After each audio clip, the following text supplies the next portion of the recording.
आज के टाइम में इंटरनेट पर दो टाइप के लोग वायरल हो रहे हैं। पहले छपरी क्रिएटर और दूसरे मॉडर्न एज बाबास, जिनके मन में जो भी आता है वो बक देते हैं। उसने कहा महाराज जी दूध गाय भी देती है, दूध भैंस भी देती है। हमने बिठाया, हमने कहा ये बताओ तुम्हारी बहन है? बोला है। मैंने कहा तुमने अपनी माँ का दूध पिया है कि बहन का दूध पिया है? और इंटरेस्टिंगली लोग उनकी बातों को सुनते भी हैं। राटौली गांव में पीछे एक ट्रांसफार्मर लगा हुआ, लेकिन दोस्तों बार बार इस ट्रांसफार्मर पर रात में दिन में आग लग जाता है, बार बार तार जल जाता है, लाइन कट जाता है। ट्रांसफार्मर में देवी देवता और भूत प्रेत का साया। भारत के इतिहास में और आपने आज तक ऐसी घटना नहीं सुना होगा किसी बिजली के ट्रांसफार्मर में भूत प्रेत भगाने के लिए किसी सिद्ध भगत जी को बुलाया। 2024 में विकसित भारत के लोग बिजली न आने पर ट्रांसफार्मर से भूत भगा रहे हैं। अब इस बात को आप क्या कहोगे? गाय का मूत्र पीने के फायदे क्या है? उस कैंसर जैसी बीमारी से कोई बचा सकता है तो गाय का मूत्र बचाता है। बाबा जी के बारे में बाद में बात करेंगे, पहले शुरुआत करते हैं बजिंदर सिंह से, जो कि क्रिश्चियन पेस्टर है। इसकी वीडियोस में आपने देखा होगा कि अपने फॉलोअर्स की बड़ी से बड़ी बीमारी को चुटकी बजाकर सॉल्व कर देता है, जो कि बड़े से बड़े डॉक्टर भी नहीं कर पाते हैं। इसी समय परमेश्वर का आत्मा को छुए, यहोवा की शक्ति उतरे, छोड़ दे। You are healed। लेकिन क्या आपको पता है कि ये सेल्फ अपॉइंटेड पेस्टर रेप के लिए एक्यूज किया गया था 2018 में। पीड़िता का कहना था कि इस पेस्टर ने उसके साथ गलत काम किया है और उसका वीडियो बनाकर उसे ब्लैकमेल करता था कि अगर उसने इसके बारे में किसी से भी कंप्लेंट की तो इस वीडियो को वायरल कर देगा। फिर 2018 में दिल्ली पुलिस ने इसे अरेस्ट किया और करेंटली ये self appointed Christian pastor bail पे बाहर घूम रहा है। करीब 3 महीने पहले जुलाई में यूपी में एक बाबा जी का सत्संग रखा जाता है, जिसमें करीब 80,000 लोगों के आने की उम्मीद थी, लेकिन 2.5 लाख से ज़्यादा लोग इस सत्संग में आ जाते हैं। और ये सत्संग था सूरजपाल सिंह AKA नारायण साकार हरि भोले बाबा का। पास्ट में इस बंदे के ऊपर sexual assault and other criminal cases भी रह चुके हैं और जिसके लिए ये जेल भी जा चुका है। भगवान है क्या वो? और कौन है? हाँ, नारायण साकार हरि। सत्संग खत्म होते ही जब भोले बाबा निकल रहे थे तो एक लार्ज नंबर ऑफ क्राउड धक्का मुक्की स्टार्ट कर देता है। पता है क्यों? उनके पैरों की धूल लेने के लिए। थे आपने सुना था अपने कानों से? हाँ, फिर से बताइए क्या कहा था? बाबा ने कहा कि मेरे चरणों की रज लेके जाना और ले जाके अपने घरों में किसी को भी प्रॉब्लम हो उसके माथे पे लगाना, उससे उसकी समस्या सॉल्व हो जाएगी। तो लोग रज के चक्कर में उधर एकदम भगदड़ मच गई। वहां खड़े लोगों का मानना था कि अगर हम उनके पैरों की धूल ले लेंगे तो हमारा कल्याण हो जाएगा। और फिर होता यह है कि 2.5 लाख लोगों में भगदड़ मच जाती है, जिसमें 121 लोग अपनी जान से हाथ गंवा बैठते हैं। और उसके बाद भी बाबा जी के भक्तों का कहना था कि हम अनलकी हैं जो हमारी जान नहीं गई। आप तो अपने आप को भाग्यशाली मान रहे होंगे कि कल मैं यहाँ पर नहीं पहुँच पाई। बेटा हम भाग्यशाली नहीं मानते, हम दुर्भाग्य मानते हैं जो यहाँ नहीं आए, और इसी में मेरी भी मौत हो जाती, मुझे बड़ी सुख थे। परमात्मा है, गुरु तो 2 हाथ पैर वाले होते हैं। परमात्मा है, पूरे ब्रह्मांड की रचना है, जिसने पूरे ब्रह्मांड की रचना की है। नारायण साकार हरि परमात्मा का कानून पूरे ब्रह्मांड में चलता है, पूरे ब्रह्मांड की गेंद उनके हाथों में। मतलब यार लिटरली लोग इस बंदे को भगवान मानते हैं। 2014 में रामपाल बाबा अपने आश्रम में 5 महिलाओं समेत एक 15 महीने की बच्ची को मार डालता है।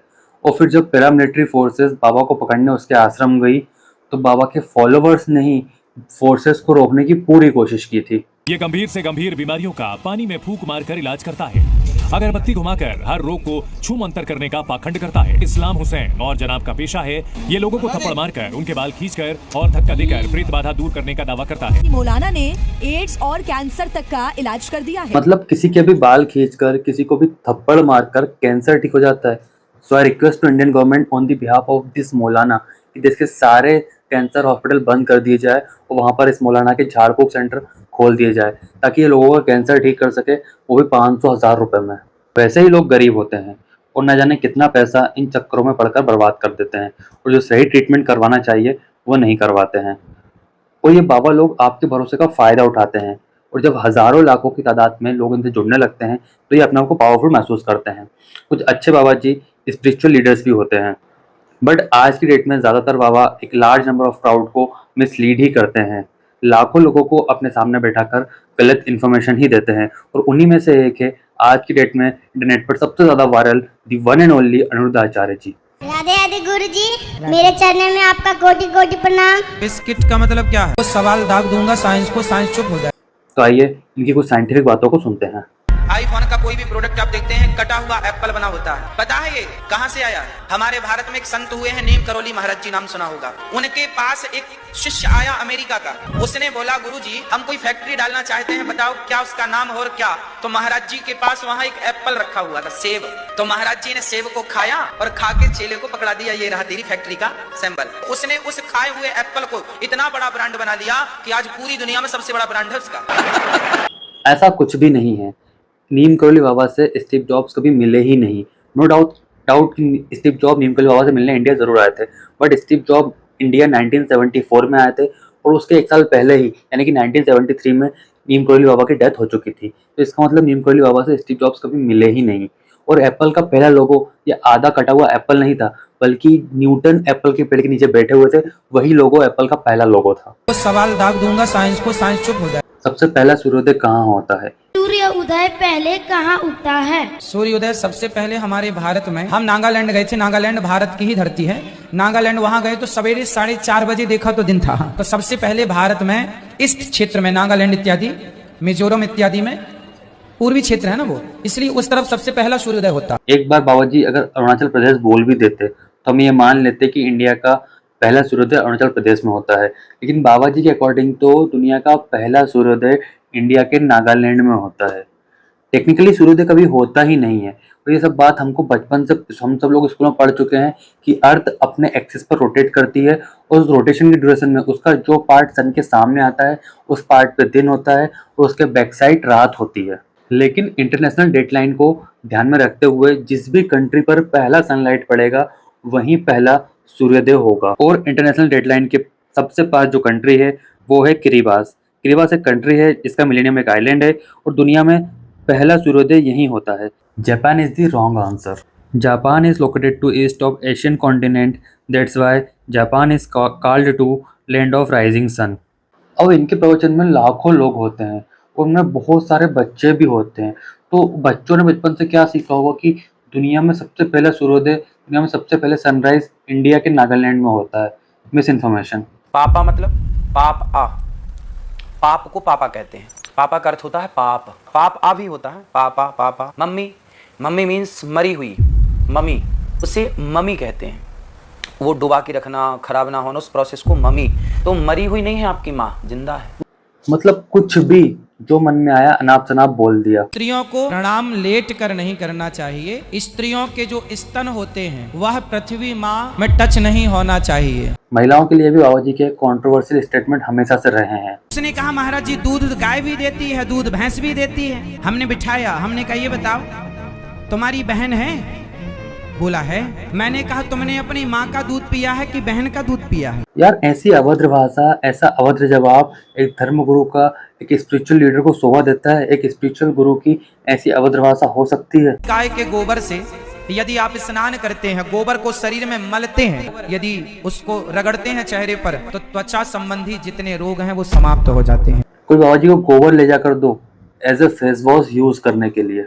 एक बार हमारी रावण से बात हुई, फोन कॉल पर। हमने कहा क्यों दशानंद जी माय डियर कैसे हो? उन्होंने कहा हेलो बागेश्वर वाले बोल रहे हैं। हम कहा जी, हम कहा भैया कैसे हो? मुझे तो सिर्फ यह जानना है कि रावण कौन सा सिम कार्ड यूज करता है। राम राम राम राम राम राम राम राम राम राम राम राम राम राम राम राम राम राम राम ओम एंग्री क्लीम राम राम राम राम राम राम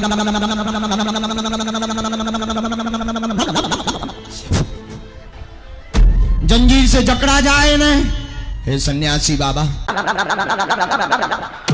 अबे कौन धक्का मारा? दिख नहीं रहा है, यहाँ परफॉर्मेंस चल रही है।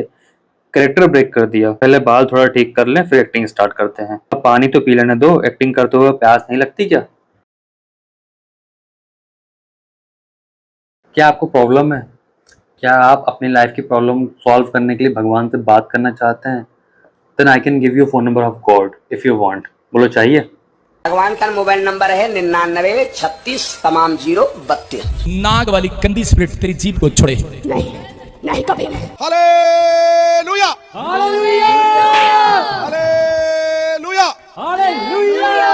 ये तेरी बहन बोल नहीं सकती थी? नहीं बोल सकती थी। हालेलुया। अभी क्या हुआ? अभी क्या हुआ? बोलने लगे। गले में खुजली है, मुंह खोलो, लगाओ माइक। खत्म, माइक पे बोलो। नहीं है, नहीं है। सिर दर्द हो रहा है? हाँ, सही में हो रहा है? बहुत ज्यादा हो रहा है, बहुत क्योंकि ज्यादा मेरे को मोशन वो थोड़ा हाँ सिकनेस है, मोशन सिकनेस, तो मेरे को सर दर्द और वॉमिटिंग फील। कब से इलाज चला रहे हैं? इलाज की मोशन वो है ना सिकनेस। डॉक्टर साहब ने क्या बताया था? डॉक्टर के पास गई नहीं हूँ अभी। इससे में देखो कहाँ दर्द हो रहा है, कहाँ है देखिए, हो रहा है अभी भी यही। आप बताएं। नहीं हो रहा है अभी। आपके कहीं दर्द नहीं हो रहा? हो रहा है। नहीं हो रहा, मैं प्रमाण दे रहा हूँ, चैलेंज दे रहा हूँ। बट वो दर्द मेरा है तो मुझे तो पता नहीं दर्द हो ही नहीं रहा। अरे भाई वो कह रही है कि उसको दर्द हो रहा है, मतलब हो रहा है, लेकिन एक मिनट, ये दूल्हे के गेटअप में शेरवानी पहने हुए बाबा है, मतलब इसने तो बाबाओं के ड्रेसिंग सेंस ही चेंज कर दिए। अब सवाल ये आता है कि आखिर ये फर्जी बाबा ऐसा कैसे कर पाते हैं, कैसे ये लाखों लोगों को बेवकूफ़ बनाते हैं, और पास्ट में इतने सारे बाबाओं का फ्रॉड सामने आने के बाद भी कैसे एक बार फिर लाखों लोगों की भीड़ एक नए बाबा पर भरोसा कर लेती है। तो इसका आंसर लोगों की इनसिक्योरिटी और कमज़ोरी में छिपा हुआ है। आज के टाइम में हर कोई अपनी लाइफ से हैप्पी और सेटिस्फाई नहीं है। हर कोई इंसान अपनी लाइफ में किसी ना किसी प्रॉब्लम को डील कर रहा है। जैसे किसी के पास पैसे नहीं है तो किसी को जॉब नहीं मिल रही है, किसी की शादी नहीं हो रही है तो किसी की मैरिज लाइफ में प्रॉब्लम है, कोई बीमार है तो कोई अंधा है। ऐसे ही न जाने कितनी प्रॉब्लम से जो लोग फेस कर रहे हैं, और ये लोग अपनी प्रॉब्लम को सॉल्व करने के लिए हर पैतरे को आजमाने की कोशिश करते हैं। जैसे कोई एस्ट्रोलॉजर के पास जाता है, कोई डॉक्टर के पास, कोई साइकोलॉजिस्ट के पास जाता है, कोई थोड़ी देर के लिए अपने गम को भुलाने के लिए शराब पीता है। बट फिर भी कभी कभी जब लोगों को उनके प्रॉब्लम का सॉल्यूशन नहीं मिलता है, जब उसको लगता है कि सारे दरवाजे बंद हो चुके हैं, तब वो भगवान की तरफ देखता है। उसको लगता है कि भगवान उसकी सारी प्रॉब्लम सॉल्व कर देंगे, बट भगवान धरती पर आके सभी की प्रॉब्लम सॉल्व तो नहीं कर सकते ना। तो ऐसे में इंसान भगवान के अल्टरनेटिव को देखने लगता है, यानी कि वो इंसान जो अपने पास सुपर नेचुरल पावर होने का क्लेम करते हैं, वो ये दावा भी करते हैं कि वो आपकी प्रॉब्लम्स को चुटकी में सॉल्व कर देंगे। मैं यहाँ धार्मिक होने या विश्वास ना करने के लिए मना नहीं कर रहा हूँ, लेकिन मैं यहाँ अंधविश्वासी होने के लिए मना कर रहा हूँ। गौतम अडानी, मुकेश अंबानी दोनों ही धार्मिक हैं, लेकिन वो लोग मेहनत भी करते हैं। इवन हमारी इनकम से बहुत ज़्यादा पैसा वो लोग डोनेट कर देते हैं, और यही कारण है कि इन्हीं सब चीज़ों के बीच में फंसकर गरीब और गरीब होते जा रहा है, और इन्हीं सब चीज़ों के बीच का डिफरेंस समझकर अमीर और अमीर होते जा रहा है।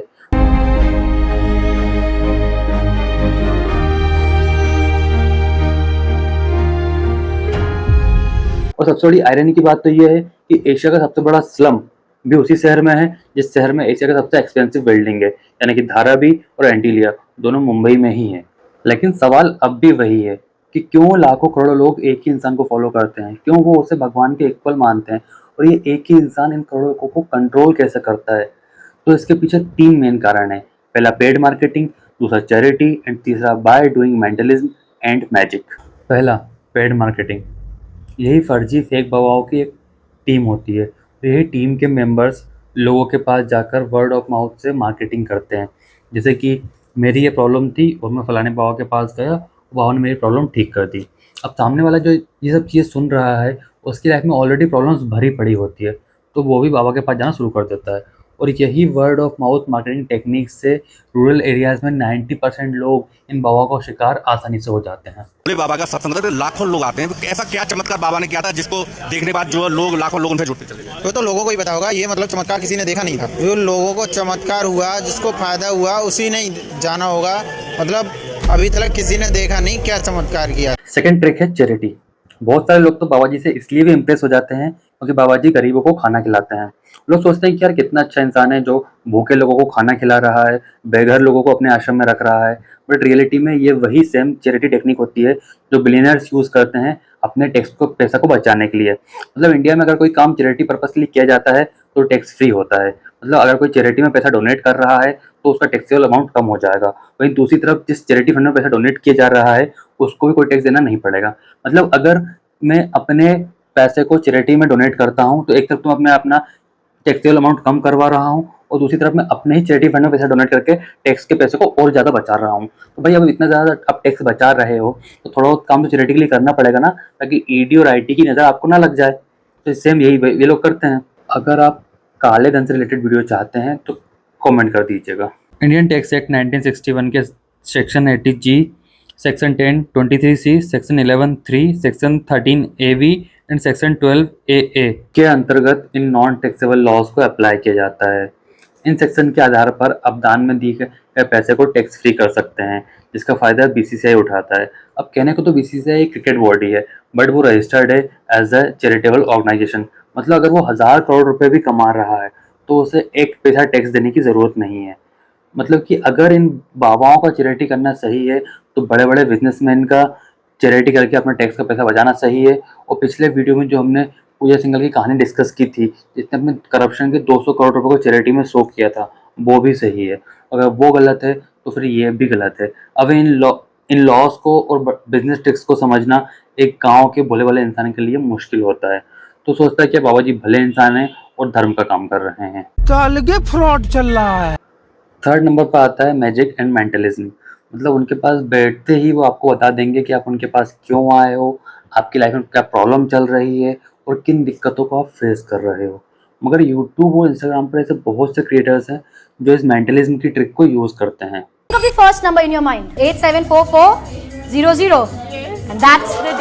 ये कोई चमत्कार नहीं है। चमत्कार होता तो हम ऐसे बहुत कुछ कर लेते। कोई भी आपकी मन की बातें नहीं पढ़ सकता। इनफैक्ट एक मेंटलिस्ट आपकी मन की बातें नहीं पढ़ रहा, वो आपकी मन की बातें पढ़ने का एक इल्यूजन, एक भ्रम क्रिएट। लेकिन आज सबसे बड़ा चिंता का कारण ये है कि बहुत से स्कूल और कॉलेज ड्रॉप आउट बच्चे भी इसी राह पर निकल चुके हैं। ये बताओ, आप स्कूल जाते हो? नहीं, हम स्कूल नहीं जाते क्योंकि वहाँ भगवद गीता ही नहीं सिखाती। स्कूल में पढ़ते, स्कूल नहीं जाते आप? नहीं, मैं फॉर अर्जुन पढ़ता हूँ, भगवद गीता पढ़ता हूँ, शास्त्र पढ़ता हूँ, कीर्तन करता हूँ। ये सब सीखना अच्छी बात है, लेकिन इसमें 1% भी physics, chemistry, science, space science, geography नहीं सिखाया जाता। फिर ऐसे बच्चे आगे जाकर नागालैंड में दुनिया का पहला सूर्योदय करवाते हैं। तो सबसे पहले भारत में इस क्षेत्र में नागालैंड इत्यादि, मिजोरम इत्यादि में पूर्वी क्षेत्र है ना वो, इसलिए उस तरफ सबसे पहला सूर्योदय होता। एग्जाम्पल आप लोगों ने देख ही लिया है। ये है 2 साल का बच्चा जो साधु बन गया। की उम्र बहुत छोटी है, 4 साल हुए हैं अभी तक। बेटा मना कहा वैसे? बेटा नहीं कहना चाहिए था। बाबा काया कर। ये है 7 साल का बच्चा जो साधु बन गया। इनकी उम्र मात्र 7 साल है। ये 8 साल का बच्चा, ये 12 साल का बच्चा जो साधु बन गया। वो माया में फंस जाऊंगा ना, ठाकुर जी का भजन नहीं हो पाएगा। मैं ये नहीं कह रहा हूँ कि रिलीजियस कीर्तन करना, भजन करना बुरी बात है, अच्छी बात है और करना भी चाहिए। लेकिन वक्त के साथ टेक्नोलॉजी, साइंस, फिजिक्स, केमिस्ट्री, अगर इन सब के बारे में आप नहीं सीख रहे हो तो फिर ये उससे भी ज्यादा बुरी बात है। बात सिर्फ एक बच्चे की नहीं है, यह 18 साल का बच्चा है। पढ़ाई लिखाई में कुछ रखा है? नहीं जी। हम तो महात्मा, हमको तो भजन करने परमात्मा का 2 रोटी शाम का मिलेंगी तो सवेरे मिलेंगी। तो पढ़ाई की जरूरत नहीं है। नहीं, अपने सिर्फ भजन, परमात्मा से भजन करना। परमात्मा से भजन। अरे भगत, गांजा तो पीना और क्या। माता पिता हैं, वो माया में माँ बाप है, घर द्वार है, भाई बंधु है, सब है। भाव नहीं आया कि कैसे घर छोड़ दें। देखिए ये सब मोह माया है। मोह माया त्याग दो, ठाकुर जी के चरण में आ जाओ, और क्या है इस दुनिया। Totally brain wash. 25 साल के दिशांत पटेल इंजीनियरिंग की पढ़ाई कर अब सन्यासी बन चुके हैं। घर परिवार सब छोड़ चुके हैं। मैं फुल टाइम हरे कृष्णा मंदिर भाड़ज में ही मैं सेवा देना चाहूँगा। Totally brain wash, totally. उसको पता चलेगा 2 साल के बाद कि मम्मा ऐसे ही मर गया, पापा ऐसे ही मर गया। ना बोले है कि इधर आ गया आपका लड़का और आपका लड़का ऐसे ही रहता है, आप ना ही हमारा कोई इंटरेक्शन होने देते बच्चे के साथ। उनको समझाया जाता है कि पैसे में कुछ नहीं रखा, ये सिर्फ एक मोह माया है, वो ज़िंदगी से बेहतर ये ज़िंदगी है। तुम सेवा करो, कीर्तन करो, भजन करो, ये ज़िंदगी बेस्ट ज़िंदगी है। और उस ज़िंदगी में टेंशन में रहना, काम का लोड, परेशान रहना, मतलब सब कुछ मोह माया के बीच रहना, वो ज़िंदगी गंदी ज़िंदगी है। तो ऐसे ही उनका ब्रेन वॉश किया जाता है। तो ना गुड़गांव में स्काई स्क्रैपर बिल्डिंग्स है वहाँ पर, और क्या लोग ना शीशे वाली जो बिल्डिंग्स हैं उनमें आके खड़े होकर ऐसे खड़े भी होते हैं, किसी हाथ में कॉफी का मग होता है। तो गाँव का होता था, सीधा साधा था, कहता प्रभु जी ये तो वहाँ बहुत खुश रहते होंगे। मैंने कहा नहीं प्रभु जी, ये खुश नहीं है। 15वें फ्लोर पे खड़े होकर शीशे से देखना और हाथ में कॉफी का मग, बड़ा आनंद होगा रे। क्या आनंद? कुछ नहीं, ये खुश नहीं है, सांस लेने के लिए बाहर आते हैं। जिंदगी का असली मतलब होता है कि आप काम करें एक मिशन के लिए, अपने देश को आगे ले जाएं, अपने आने वाले कल को अपने बीते हुए कल से बेहतर बनाएं। आप प्रोग्रेस करें, रिसर्च करें, इन्वेंशंस करें, अपनी फैमिली के ड्रीम्स पूरे करें। ये होती है असली ज़िंदगी। और इसके साथ साथ आप कीजिए ना, भक्ति कीजिए, कीर्तन कीजिए, ज़रूरतमंद लोगों की मदद करके मानव सेवा कीजिए। किसने रोका है? एक बात याद रखना, आप भगवान के हैं और भगवान आपके हैं, बट बीच से इन एजेंट्स को हटाकर अपने भगवान के साथ डायरेक्टली रिलेशन मेंटेन कीजिए, ताकि इन एजेंट्स की आपको ज़रूरत ही ना पड़े। और बैलेंस बनाकर रखिए अपनी पर्सनल और रिलीजियस लाइफ के बीच में, प्रोफेशनल और स्पिरिचुअल लाइफ के बीच में। और मैं संन्यास के खिलाफ भी नहीं हूँ, आप लीजिए संन्यास, बिल्कुल लीजिए, लेकिन सारी मटेरियलिस्टिक चीज़ों से दूरी बनाकर। जब आप अपने रिश्तों से ही नाता ख़त्म कर रहे हैं तो फिर पैसा, मोबाइल, कार और आदि मटेरियलिस्टिक चीज़ों से रिश्ता क्यों रख रहे हैं? इनसे भी रिश्ता ख़त्म कीजिए और जाइए जंगल में, कीजिए तपस्या, बनिए बुद्ध और महावीर और दिखाइए दुनिया को शांति का नया रास्ता, आपसी भाईचारे का रास्ता दिखाइए, ताकि धर्म की राजनीति करने वाले इन नकली साधुओं को भागना पड़े। ये खुद आपको बोलेंगे कि पैसे के पीछे मत भागो, इवन खुद करोड़ों की महंगी गाड़ियों में घूमते हैं। आदमी सिर्फ पैसे के पीछे भाग रहा, उसे लगता पैसा पैसा पैसा, ऐसा उसे आजकल दुनिया वालों को देखकर ऐसा लगता है जैसे ये मरेगा तो पूरा लेके मर। जब आप इनसे सवाल करोगे तो गुटखा बेचने वाले हेलीकॉप्टर में चले आपको दिक्कत नहीं है, वो बड़ी बड़ी मर्सिडीज गाड़ियों में चले उन्हें दिक्कत नहीं है, पर संत लोग समाज को सही मार्गदर्शन देने वाला यदि मर्सिडीज में चल रहा है तो लोगों के पेट में दर्द होने लग जाता है। यार वो लोग कभी बोलते ही नहीं है कि पैसा इंपॉर्टेंट नहीं है, वो लोग तो बोलते हैं कि पैसे के पीछे भागो। When you've achieved every material gain that you want, which you should, please don't give up on that. Don't become a philosopher before you become rich. वो पैसा कमाने के लिए मोटिवेट करते हैं। हम सभी दुनिया में लिमिटेड टाइम के लिए आए हैं, अगर आप अपना कुछ कंट्रीब्यूट नहीं करोगे तो आपकी कोई वैल्यू नहीं होगी यहाँ। रोज काम करना और ईमानदारी से काम करना ही इंसान का असली धर्म होता है। आप खुद सोच के देखिए, Elon Musk, Bill Gates, Mark Zuckerberg, Mukesh Ambani, इन लोगों के पास पैसों की कोई कमी है क्या? अगर आज ये लोग अपना काम करना बंद कर दे तो इनको खुद को नहीं पता इनकी कितनी पीढ़ियाँ ऐशो आराम से ज़िंदगी गुजार सकती है, लेकिन फिर भी ये लोग आज भी 12 से 14 घंटे काम करते हैं। क्यों? क्योंकि ये लोग एक मिशन पे है और इन्हें अपना मिशन कंप्लीट करना है। ज़िंदगी का असली मीनिंग यही होता है कि आप एक मिशन पर लगो, अपने आप को, अपनी फैमिली को, अपने देश को आगे बढ़ाओ, ना कि आराम करके अपना समय बर्बाद करो। अगर देश का फ्यूचर इन्हीं सब चीज़ों में पढ़कर अपना टाइम बर्बाद करेगा तो इंडिया को वर्ल्ड पावर बनाना, विश्व गुरु बनाना एक सपना ही रह जाएगा। बाकी choice is always yours. So I think that's enough for it. All the very best. Thank you so much.